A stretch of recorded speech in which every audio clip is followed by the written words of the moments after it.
Hey guys, welcome to another movie review. Today I'm talking about the new Toho release of Godzilla Minus One.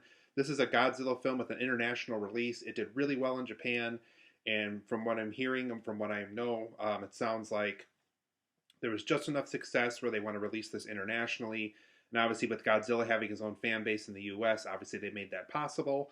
So this is a Japanese film with English subtitles. So just go into that knowing that there really is no English at all in this movie. So it is all translated into subtitles for us as the U.S. audience to kind of understand what's going on. But in this movie, though, you guys, we follow a fighter pilot. It's during the 1940s, right off the heels of World War II. In a way, World War II really isn't completely over yet. It's still kind of in its final days. And we follow this fighter pilot that kind of had this little incident going on, but I won't spoil if you haven't seen the movie yet. And so, after kind of getting out of this situation that we find out about later on, he is a part of a scenario where he goes onto this island where Godzilla attacks it.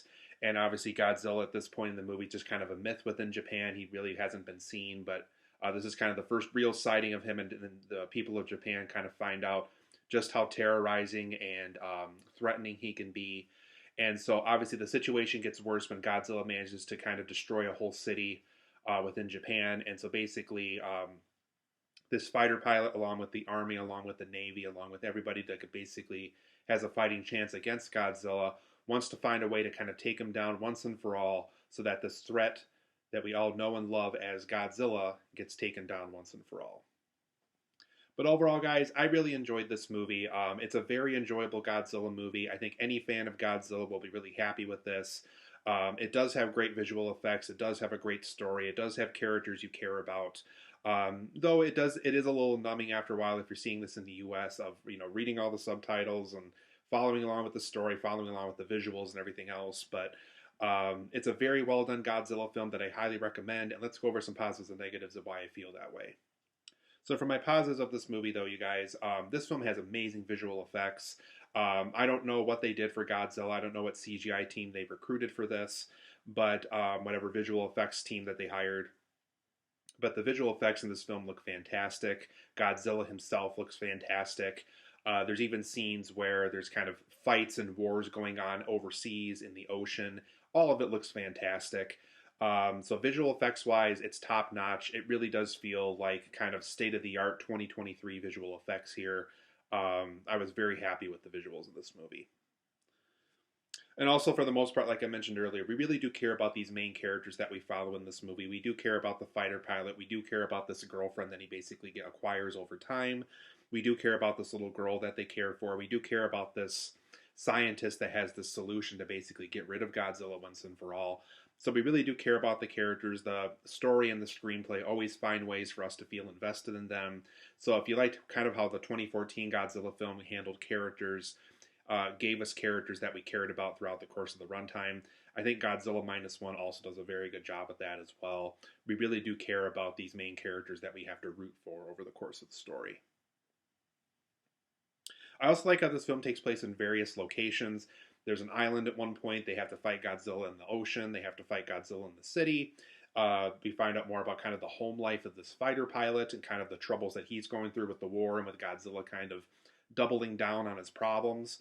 So I do like all the various locations that this film takes place in. It's not just kind of a one location kind of story. There is various locations that this film takes place in, and I think that really helps this film out. It doesn't feel so claustrophobic as a result. There is several different places that this story takes place in, and therefore there's different kind of flavors as far as fighting Godzilla, taking him out, and what the human side of the story behind all of this is. I also like how Godzilla really does feel scary and threatening this time around.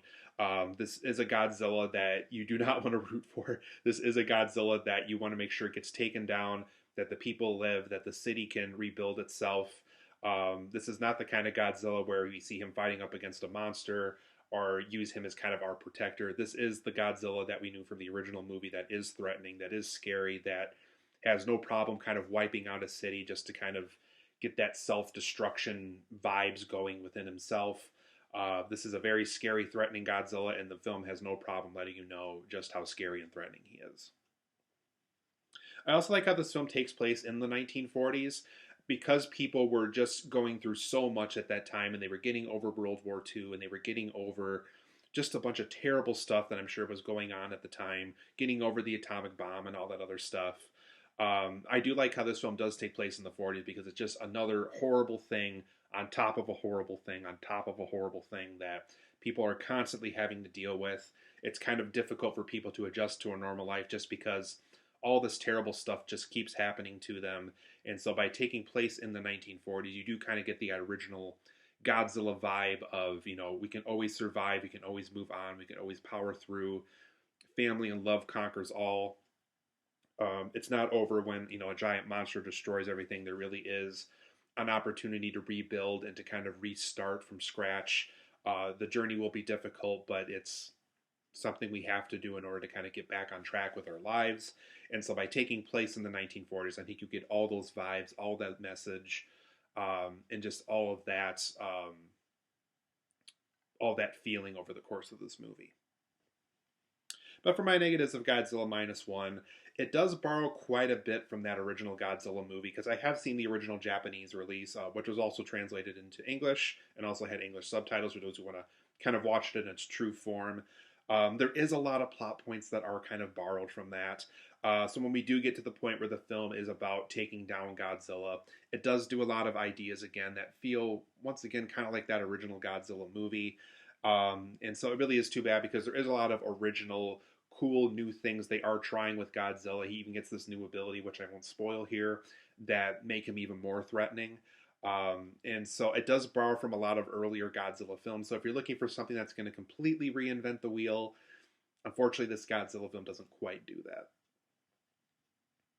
And this is just probably a nitpick personal thing for me, but there is quite a bit of subtitle rating in this. I would say the first half of this film is pretty fair. It's like, okay, it's not super long sentences. It's not super long dialogue. It's easy enough to follow along and keep up with all the visuals and everything else. But as we get into the later part in the film where they start talking about military weapons and more advanced stuff, and they have to start fitting like almost an entire paragraph onto the screen just so you know what's going on. So if you are seeing the US version of this, just know going in that there is quite a bit of subtitle rating. So if something like a Pan's Labyrinth or a Parasite or another film that kind of did this within recent years here in the US, there is a lot of that once again. And I thought the occasional attempt at humor wasn't very strong in this movie. It does kind of tend to fall flat whenever they do try it out. There's this character that's always referred to the kid, and it's not funny the first time around, and every time they bring it back up again, it's still not very funny. It's actually kind of worse every time they bring it up. And it's basically just this young character on this Navy ship, and they keep using the joke throughout the movie. So there's not a ton of it, but when they do try to do humor, I don't know what they were thinking as far as thinking how it would improve the movie by doing this. But the occasional attempt at humor just didn't quite land for me, unfortunately. And unfortunately, without spoiling anything, the film does kind of leave room for a sequel, so it does kind of defeat the whole idea of a one-off Godzilla film where he was this big giant threat during the World War II. We finally managed to take him out. We can finally move on with our lives. There's something that happens at the very, very end of this movie that I cannot spoil, but it does kind of leave room for a sequel. And I think for this specific version of Godzilla, I don't really know what you can do with it besides kind of just repeat the same story again of he destroys a city and then we have to find a way to take him out again. Because I can't see this version of Godzilla necessarily taking down another monster like the Protector version of Godzilla like we've gotten in earlier Godzilla interpretations, but it does leave room for a sequel, so go in knowing that there is probably going to be potentially a continuation of this story, which I think does kind of defeat the whole idea of a one-off Godzilla movie. But overall, Godzilla Minus One, I'm going to give it an 8.5 out of 10. It's a very enjoyable Godzilla film. The visuals are top-notch. We care about the characters. Various locations are used here that really add to the movie, really give it a lot of flavor. Godzilla feels scary and threatening this time around. It takes place in the 40s.